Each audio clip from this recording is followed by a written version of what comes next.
What's good, everybody? Man, happy 4th of July. Y'all know that, man, me, I love boxing. I like to give y'all history sometime and let you know what I know. I can post a video anytime. I can go grab a video and talk about it. But I also like to let you know, man, my knowledge of boxing. I like to let you know that I ain't just posting videos just to be posting that I know what I'm talking about. Now, I gave y'all Jack Johnson. I said Jack Johnson was my number one heavyweight of all time. Now, I'm not gonna lie to you, Muhammad Ali is my favorite fighter of all time, and he's second on my heavyweight list. You know what I'm saying? But I'm gonna take you somewhere. I'm gonna take you somewhere to a person you may never have heard of. That a lot of people say ESPN said he's the best unknown boxer ever. So, without further ado, let me tell you about a guy that I have studied a lot about. You know what I'm saying? Samuel Egbert Langford, man. He was born March 4th, 1886, a long time ago, well before my time on this earth and in yours too. You know what I'm saying? Sam Langford was called, nicknamed, the Boston Tar Baby. Can you imagine being called the Boston Tar Baby? You know what I'm saying? You know what tar is. Tar is black.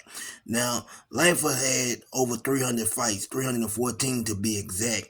He had a record, I believe, of, let me get this right, 210 wins. I think it was 126 by way of knockout. Uh, Trying to remember, but without a doubt, those are his numbers. I think he had 53 draws. I'm going from the top of the head, so you know what I'm saying, just to let y'all know, you know what I'm saying, that I'm trying to remember this, and this is how I truly studied boxing. So if I said anything, you look it up, it might be a little off. Understand that I'm giving you real life information that you know what I'm saying, that I computed in my head. Uh Langford was a monster. But I want you to think about this. Could you imagine being a heavyweight fighting that he was 5'6", man, 5'6", 185 pounds in his prime.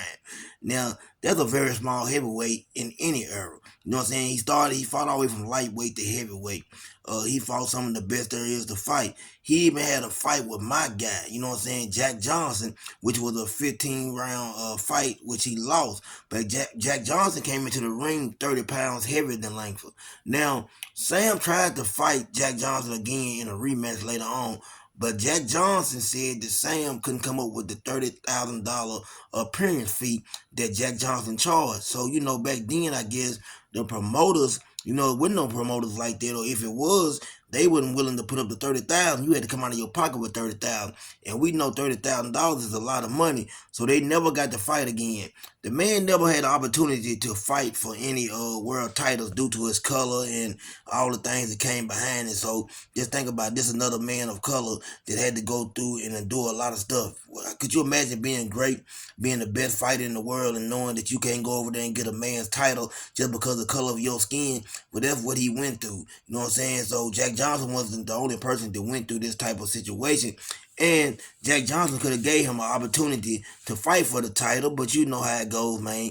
Black on black, man. We never, you know what I'm saying, support each other. It's just how it goes. So Langford was dealing with that even back then, things that we deal with today, not showing support. It would have been a great fight, man, for him and Jack Johnson to fight again. You know what I'm saying? Langford probably was a little bigger at the time. I'm sure he was, you know what I'm saying? He probably was at 185 pounds, you know what I'm saying? I think when he fought Jack Johnson, it's believed that he came in like 160 pounds, you know, so he was a small guy fighting a pretty big guy.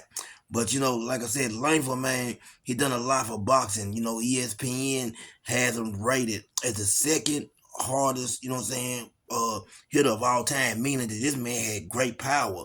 Uh, they said he had boxing skills like James Toney, and he had the power of Mike Tyson. So, man, that's a great combination. Could you imagine, you know what I'm saying, being able to move and have that defensive paralysis like James Toney, but also having the knockout power of Mike Tyson?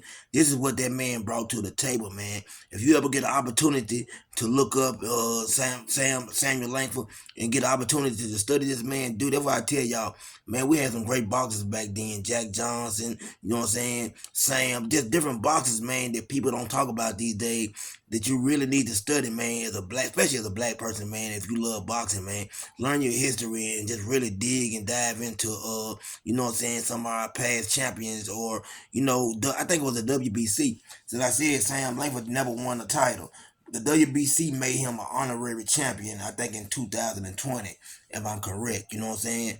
So that's a big honor, you know what I'm saying? It tells you a lot, man. Dude was something special. So everybody have a great fourth. I just want to give y'all a little history, and I just want to keep these boxers' name alive, man. They deserve it.